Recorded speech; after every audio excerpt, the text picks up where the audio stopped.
And when you give money to the masjid, they will know who you are.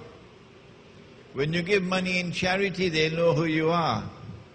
And if you're so stupid as to send any money at all to Palestine, they're going to send you to Guantanamo.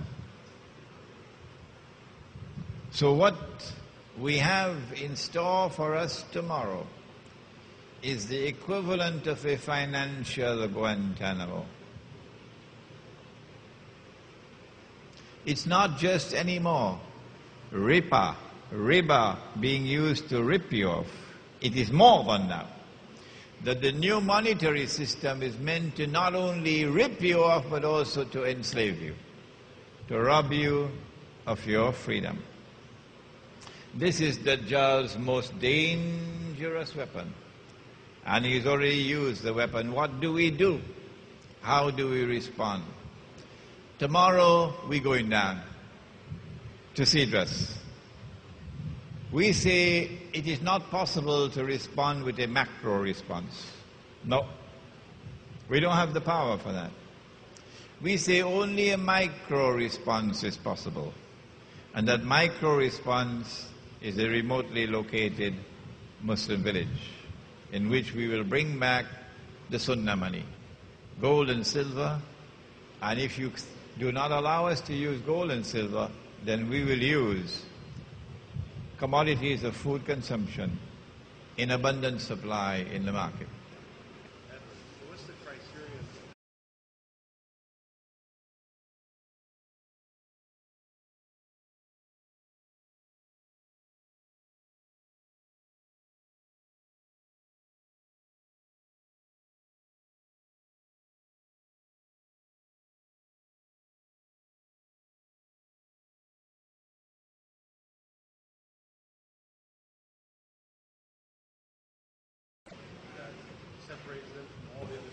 Okay. Check one.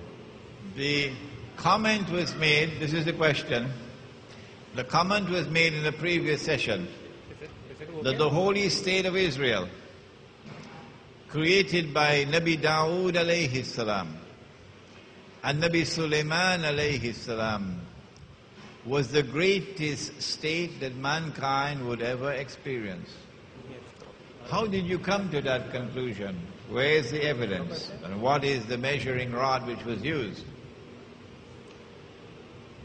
The answer is in the Quran, that it was Nabi Sulaiman alayhi salam who made a dua to Allah to grant that this state of Israel, the holy state of Israel, would be the grandest and greatest state in the world in all of history. And Allah subhanahu wa ta'ala answered that dua. Nabi Muhammad alayhi salatu wasalam said that one night he had a wrestling match with shaitan, with Iblis. And he defeated him. And he overpowered him. And he said, I was going to tie him up to the pillars of the masjid. And when the people came to the masjid for Fajr, they would see shaitan tied up against the pillar of the masjid. But then I remembered the dua of Sulaiman alayhi salam, and I had to release him. This is the only answer we can give to you from the Quran and from the Hadith. What is clear about the holy state of Israel, established by Nabi Dawood alayhi salam and Nabi Sulaiman alayhi salam, is that it recognized Allah's sovereignty. It enforced Allah's law. And power in that state, power was used against the oppressor and to protect and to liberate the oppressed. Power was used to advance truth and to oppose falsehood, as in the case of the Queen of Saba. Next question.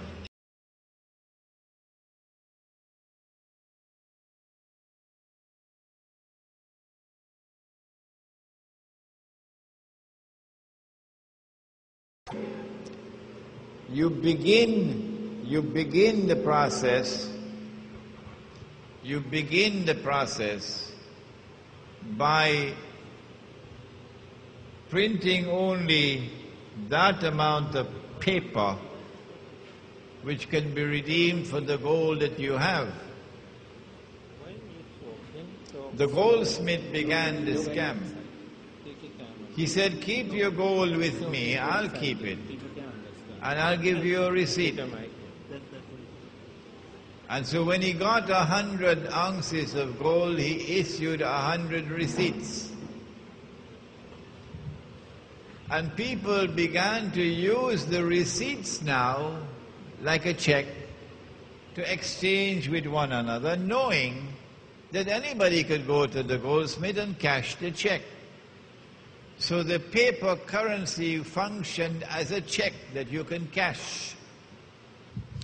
The only problem was that the goldsmith, instead of issuing 100 checks for 100 ounces of gold, began to create wealth out of nothing. He issued 200 checks for 100 ounces of gold. Nobody knows about it, of course. Today everybody knows about it. Today they call it fractional reserve banking. But at that time it was secret. When people got to know that he has issued more paper than he has the gold, they became scared, and there's a rush now to get back my gold.